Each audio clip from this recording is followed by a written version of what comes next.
ವಿಶೇಷ ಕಾರ್ಯಕ್ರಮಕ್ಕೆ ಮತ್ತೊಮ್ಮೆ ಸ್ವಾಗತ. ಗೌಡ್ರೆ, ಈಗ ಸುಪ್ರೀಂ ಕೋರ್ಟ್ ಕೊನೆಯದಾಗ ಒಂದು ಆದೇಶ ಕೊಟ್ಟಿದೆ. ಏನು? ಅಗ್ರಿಮೆಂಟ್ ಪ್ರಕಾರ ರಸ್ತೆಯನ್ನು ಮಾಡಿ. ಹೌದು ಹೌದು, ಅದ್ರ ಪ್ರಕಾರನೂ ಕೂಡ ನಡೀತಾ ಇಲ್ವಲ್ಲ? ಯಾಕೆ ಯಾರು ಕೇಳಿದೆ? ಸುಪ್ರೀಂ ಕೋರ್ಟ್ ಆರ್ಡ್ರನ್ನ ಸುಮ್ಮನೆ ನಾನು ಜಿಸ್ಟ್ ತಯಾರು ಮಾಡಿಸಿದೆ. ಎಲ್ಲ ಇದೆ ಸರ್. ಹೈಕೋರ್ಟು ಏನು ಆರ್ಡ್ರ್ ಮಾಡಿದೆ ಇಲ್ಲೇ ಇದೆ. ಸುಪ್ರೀಂ ಕೋರ್ಟ್ ಈಗ ಏನು ಆರ್ಡ್ರ್ ಮಾಡಿದ್ದಾರೆ ಅದು ಇಲ್ಲೇ ಮೆನ್ಷನ್ ಮಾಡಿದೆ. ಕೇಸ್ ನಂಬರು ಪ್ರತಿಯೊಂದು ಎಲ್ಲ ಮಾಡಿದೆ. ಏನು ಮಾಡೋಣ ಸರ್, ಈ ಸರ್ಕಾರ ಈ ಥರ ಆದರೆ ಇದೆಲ್ಲ ಇದು ಒಂದು ಪ್ಲಾಟ್, ಇವತ್ತು ಇದು ಒಂದೇ ಪ್ಲಾಟು. ನಾನು ಮಿನಿಮಮ್ ಹೇಳ್ತೇನೆ, ಇವತ್ತು ಸ್ವಲ್ಪ ಹೆಚ್ಚು ಕಮ್ಮಿ 5,000 ಕೋಟಿ ಆಗಿದೆ. ಸರ್, ಈ ಕೊನೆದಾಗ ಹೇಳಿ ಗೌಡ್ರೆ, ಈಗ ಇಷ್ಟೆಲ್ಲ ಹಗರಣಗಳಾಯಿತು, ಅನ್ಯಾಯಗಳಾಯಿತು, ಎಲ್ಲ ಆಯಿತು, ಸರ್ಕಾರಗಳ ಬದಲಾದ ಏನೂ ಬದಲಾಗಲಿಲ್ಲ. ಇಲ್ಲಿ ಅನ್ಯಾಯಕ್ಕೊಳಗಾದವರಿಗೆ ಪರಿಹಾರ ಸಿಗೋದು ಹೇಗೆ? ಮತ್ತು ಇಲ್ಲಿ ಈ ಸರ್ಕಾರವನ್ನು ಎಲ್ಲ ಆದೇಶಗಳನ್ನು ಉಲ್ಲಂಘಿಸಿ ಈ ಜಮೀನೆಲ್ಲ ಹೊಡ್ಕೊಂಡಿದ್ದಾರಲ್ಲ, ಯಾರ್ಯಾರ್ದೋ ತೋಟಗಳು, ಪಾಪ ನಾವು ರಸ್ತೆಯಲ್ಲಿ ಬರ್ತಾ ಅನೇಕ ಜನ ಬಂದರು, ತಾವು ಅವ್ರ ಕಷ್ಟಗಳನ್ನೆಲ್ಲ ಹೇಳ್ಕೊಂಡ್ರು. ತೋಟ, ಪಿತಾರ್ಜಿತ ಸ್ವತ್ತು, ಅದಕ್ಕೂ ರಸ್ತೆಗೂ ಸಂಬಂಧವಿಲ್ಲದ ಅನೇಕ ಈ ಜಮೀನುಗಳನ್ನೆಲ್ಲ ಅವರು ಈ ರಸ್ತೆ ಹೆಸರನ್ನು ಒಳಗಾಕೊಂಡಿದ್ದಾರಲ್ಲ, ಅದೆಲ್ಲ ಅವ್ರಿಗೆ ವಾಪಸ್ ಸಿಕ್ಕೋದು ಯಾವಾಗ? ಅವ್ರಿಗೆ ಪರಿಹಾರ ಸಿಕ್ಕೋದು ಯಾವಾಗ? ಯಾರು ಏನು ಪರಿಹಾರ ಹೇಗಿದಕ್ಕೆ? 95 ಈ ರಸ್ತೆಗೆ ಹೊಸ ಆರ್ಥಿಕ ನೀತಿ ತಂದಾಗ ಇದು ಒಂದು ಕಾಂಪೊನೆಂಟು. ಈಗ ಏನು ನೀವು ಇದು IT ಹಬ್ ಅಂತ ಕರೀತಾರೆ, ಅದಕ್ಕೆಲ್ಲ ಜಮೀನು ಕೊಟ್ಟಿರೋದು ನಾನು ತೆಗೆದುಕೊಂಡಂಥ ನಿರ್ಣಯದ ಹಿನ್ನೆಲೆಯಲ್ಲಿ ಪೂರಾಗಿ ಹೇಳಿಬಿಡ್ತೀನಿ. ನಾನು ನಿಮಗೆ ಬೆಂಗಳೂರು ಇಂಟರ್ನ್ಯಾಷನಲ್ ಏರ್ಪೋರ್ಟು ಮೊದಲನೇ ಸೈನ್ ಮಾಡಿದ್ದೀನಿ. ಇದೆಲ್ಲ ಅಭಿವೃದ್ಧಿ ಕಾರ್ಯಕ್ರಮ ಬೇರೆ ನಡೀತಾ ಇದೆ. ಇದು ಒಂದಕ್ಕೆ ಯಾಕೆ ಹೀಗಾಯಿತು?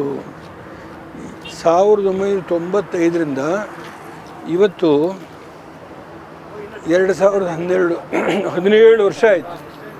17 ವರ್ಷದಲ್ಲಿ ಈ ರಸ್ತೆ ಅವನು ದುಡ್ಡು ಹೊಡಿಬೇಕು ಅಂತ ಹೇಳಿ ಬಿಟ್ಟರೆ, ಆಸ್ತಿ ಲಪ್ಟಾಯಿಸಿ ದುಡ್ಡು ಹೊಡಿಬೇಕು ಅಷ್ಟೆ, ಬೇರೆ ಏನು ಅವ್ನು ರಸ್ತೆ ಮಾಡೋಕ್ಕೆ ಬಂದಿಲ್ಲ ಇಲ್ಲಿ.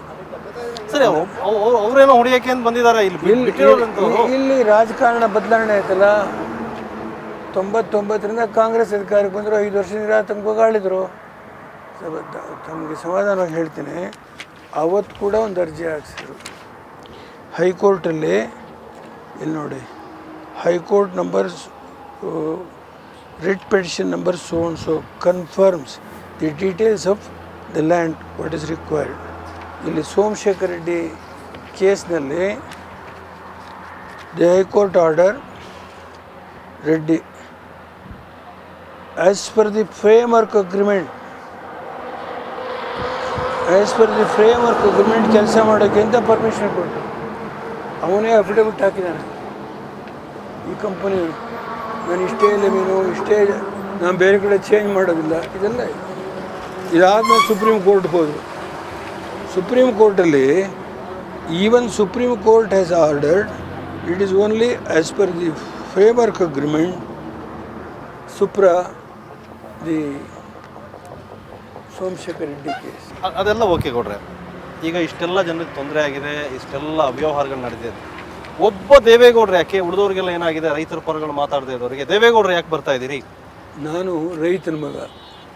ನಮ್ಮಪ್ಪ 10 ಎಕರೆ ಭೂಮಿ ಇಟ್ಕೊಂಡಿದ್ರು. ನಾನು ಅವ್ರ ಹೊಟ್ಟೆಲಿ ಹುಟ್ಟು ಬಂದಿರೋ. ನಮ್ಮಪ್ಪ ಯಾವ ರಾಜಕಾರಣಿ ಅಲ್ಲ, ಕೂಲಾಗಿದ್ದರೆ ಹೇಳ್ತೀನಿ. ನಾನು ಹುಟ್ಟಿರೋದೇ ರೈತರಿಗೋಸ್ಕರ. ಈ ಪಕ್ಷ ಹುಟ್ಟಿರೋದೇ ರೈತರಿಗೆ ಹೋರಾಟ ಮಾಡಿ, ಇವತ್ತಿಂದೇನಲ್ಲ.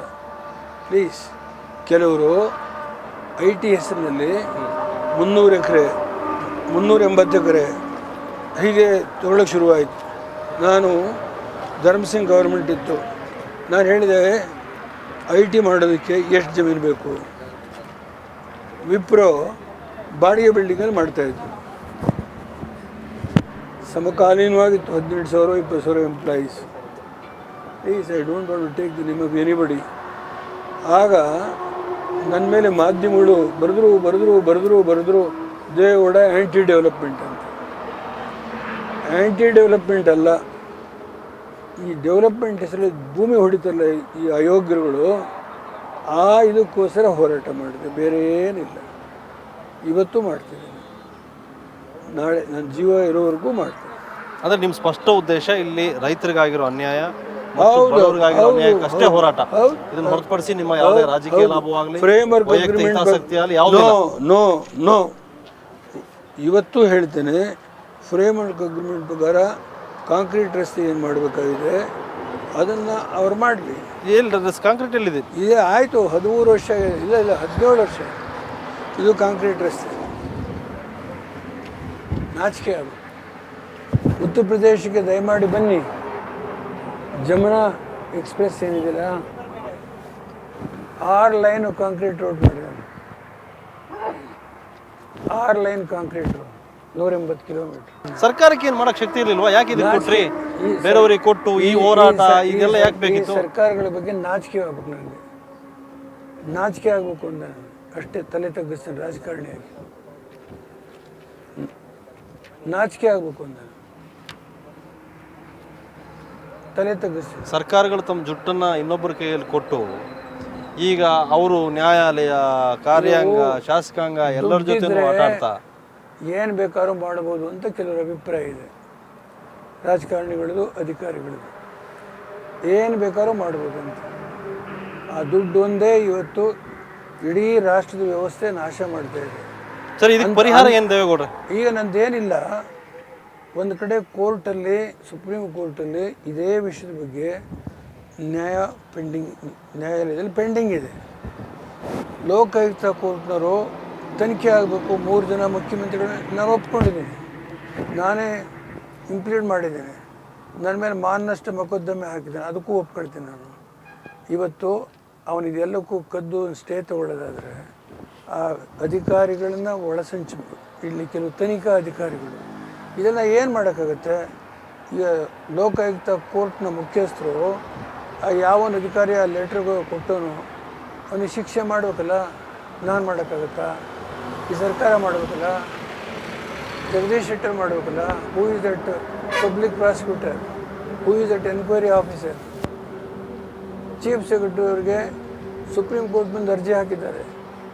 ರಂಗನಾಥ್ ಪ್ರಾಮಾಣಿಕಸ್ಥ ಅಧಿಕಾರಿ ಅದರಿಂದ ಯಾರು ನಿಮ್ಮ ಈಗ ಈ ರಸ್ತೆಯಲ್ಲಿ ನೈಸ್ ರಸ್ತೆಯಲ್ಲಿ ತಾವು ಓಡಾಡಿದ್ರೆ ದೇವೇಗೌಡ್ರೆ? ಅಯ್ಯೋ 100 ಸಾರಿ ಓಡಾಡಿ. ಏನು ಅನ್ನಿಸ್ತು ನಿಮಗೆ ಈ ರಸ್ತೆ? ನನಗೆ ಹತ್ಕೊಂಡು ಹೋಗ್ತೀನಿ.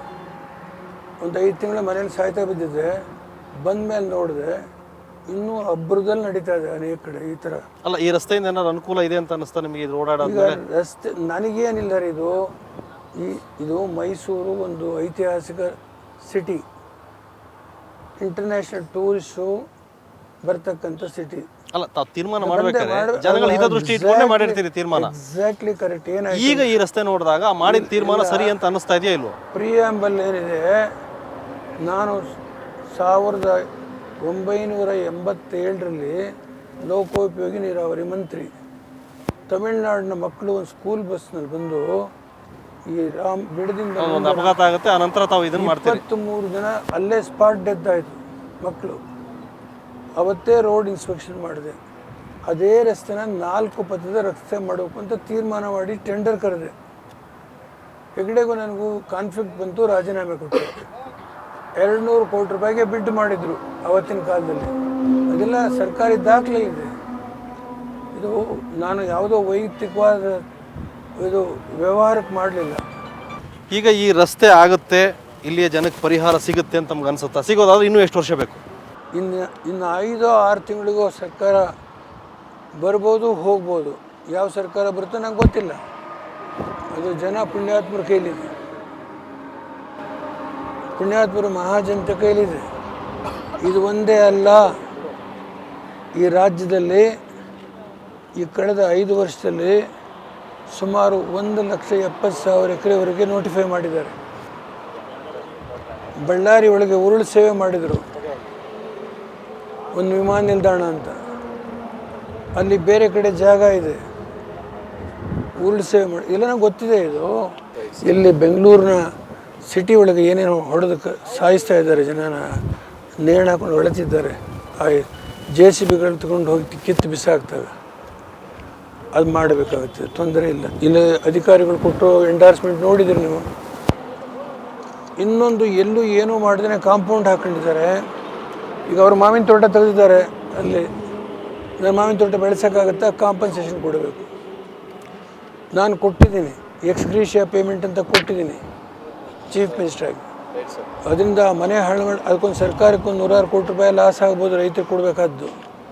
ಏನೋ ಈಗ ಕೊಟ್ಟವರೆಲ್ಲ 30,000 ಇಲ್ಲ 80,000 90,000 1 ಲಕ್ಷ 1.5 ಲಕ್ಷ 2 ಲಕ್ಷ ಅಂಥ ಜಮೀನು ಕಳ್ಕೊಂಡ್ರು ಪುಣ್ಯಾತ್ಮರಿ ಕರೆದು ಅವ್ರಿಗೆ 25 ಲಕ್ಷ 30 ಲಕ್ಷ ಈ ಥರ ಎಕ್ಸ್ಕ್ರೀಷಿಯ ಪೇಮೆಂಟನ್ನು ಯಾರು ಮನೆ ಹಾಳು ಮಾಡ್ಕೊಂಡಿದ್ದಾರೋ ಅವ್ರಿಗೆ ಕೊಡಬೇಕಾದ ಅವಶ್ಯಕತೆ ಬಂದರೆ ಒಂದಿನ ಸರ್ಕಾರ ತೀರ್ಮಾನ ಮಾಡಿ ನಾನು ಮುಖ್ಯಮಂತ್ರಿ ಆಗಲ್ಲ, ಮಾರ್ಗದರ್ಶನ ಮಾಡ್ತೀನಿ. Right sir. ನಿರ್ದಾಕ್ಷಿಣ್ಯ ಇದರಲ್ಲಿ ಖಂಡಿತ ತಾವು ಈ ಹೋರಾಟಕ್ಕೆ ಧುಮುಕಿದಿರಿ. ಅನ್ಯಾಯಕ್ಕೊಳಗಾದವರಿಗೆ ನ್ಯಾಯ ದೊರಕಿಸೋಕೆ ಸುವರ್ಣ ನ್ಯೂಸ್ ಕೂಡ ಈ ಕಾರ್ಯಕ್ರಮ ಹಮ್ಮಿಕೊಂಡಿದೆ. ಇಲ್ಲಿಲ್ಲ, ಅದು ಮುಗಿಸ್ಬೇಡಿ, ಇನ್ನೊಂದು ಸ್ವಲ್ಪ ದೂರ ಹೋಗೋಣ. ಅಲ್ಲಿ ಇಡೀ ಗೋಮಾಳ ಜಮೀನೆಲ್ಲ ಕಾಂಪೌಂಡ್ ಹಾಕಿದ್ದಾರೆ, ಇಡೀ ಗೋಮಾಳ ಜಮೀನೆಲ್ಲ ಕಣ್ಣಿಂದ ನೋಡಿ.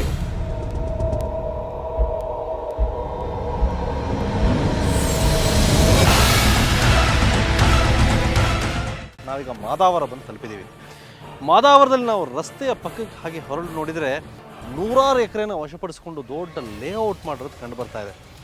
ರಸ್ತೆಗೆ ಅಂತ ಕೊಟ್ಟಿರೋ ಜಮೀನು ಹೆಚ್ಚುವರಿ ಜಮೀನಿದೆ ಅನ್ನೋದ್ರ ಬಗ್ಗೆ ಈಗಾಗಲೇ ಸುಪ್ರೀಂ ಕೋರ್ಟ್ನಲ್ಲಿ ಕೇಸ್ ಕೂಡ ನಡೀತಾ ಇದೆ. ಇದೆಲ್ಲ ಅಧ್ವಾನ. ಜೊತೆಗೆ ರಸ್ತೆಯಿಂದ ನೆಲ ಕಳ್ಕೊಂಡವರಿಗೆ ಮನೆ ಕೊಡಬೇಕು, ಅವರಿಗೆ ನಿವೇಶನ ಕೊಡಬೇಕು ಅನ್ನುವ ಒಂದು ಕಂಡೀಷನ್ ಇದ್ದಾಗ್ಯೂ ಕೂಡ ಅದನ್ನೆಲ್ಲವನ್ನು ಬದಿಗೆ ಸರಿಸಿ ಇಲ್ಲಿ ನಡೀತಾ ಇರೋದು ಪಕ್ಕಾ ರಿಯಲ್ ಎಸ್ಟೇಟ್ ದಂಧೆ.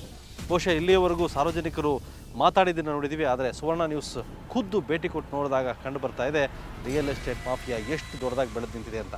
ರಸ್ತೆ ಒಂದು ಕಡೆ ಆದರೆ ಅದರ ಪರ್ಯಾಯವಾಗಿ ಇಲ್ಲಿ ಜನಸಾಮಾನ್ಯರ, ಬಡವರ, ನಿರ್ಗತಿಕರ ಜಮೀನುಗಳನ್ನೆಲ್ಲ ಕಿತ್ಕೊಂಡು ದೊಡ್ಡ ದೊಡ್ಡ ಲೇಔಟ್ ಮಾಡ್ತಾ ಇರೋದನ್ನು ತಾವು ನೋಡ್ತಾ ಇದ್ದೀವಿ.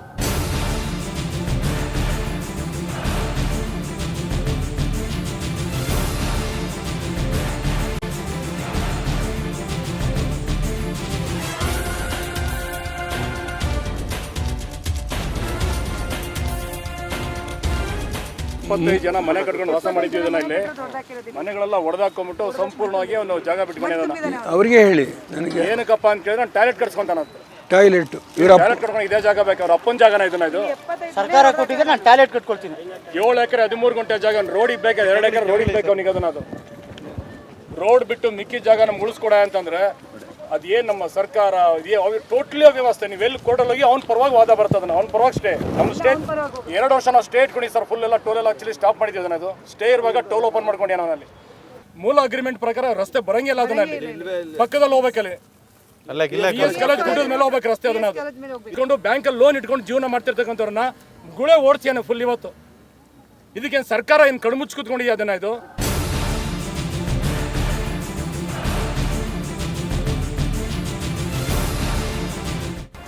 ಸರ್ಕಾರ ಬದಲಾಯಿತು, 17 ವರ್ಷ ಆಯಿತು, ರಸ್ತೆ ಮಾತ್ರ ಕುಂಠಿತಾ ಸಾಗ್ತಾ ಇದೆ. ಆದರೆ ಸಂತ್ರಸ್ತರಿಗೆ ಇನ್ನೂ ಪರಿಹಾರ ಸಿಕ್ಕಿಲ್ಲ. ಮುಂದೆ ಏನೇನು ಚುನಾವಣೆ ಹತ್ತಿರ ಇದೆ, ಸರ್ಕಾರ ಬದಲಾಗುತ್ತೆ, ನಮಗೆ ನ್ಯಾಯ ಸಿಗುತ್ತೆ ಅನ್ನೋ ಆಶಾವಾದದಿಂದ ಮತ್ತು ಇಲ್ಲಿಯ ಜನ ಕಾತರದಿಂದ ಕಾಯ್ತಾ ಇದ್ದಾರೆ. ನೋಡೋಣ ಚುನಾವಣೆಯಲ್ಲಿ ಸರ್ಕಾರ ಬದಲಾಗುತ್ತಾ, ಮುಂದೆ ಬರೋ ಸರ್ಕಾರನಾದರೂ ಇವ್ರ ಸಮಸ್ಯೆಗೆ ಬಗೆಹರಿಸುತ್ತಾ ಅಂತೇಳಿ. ಇದಿಷ್ಟು ಈ ಹೊತ್ತಿನ ವಿಶೇಷ ಕಾರ್ಯಕ್ರಮವನ್ನು ಮುಗಿಸ್ತಾ ಇದ್ದೀನಿ. ನಮಸ್ಕಾರ.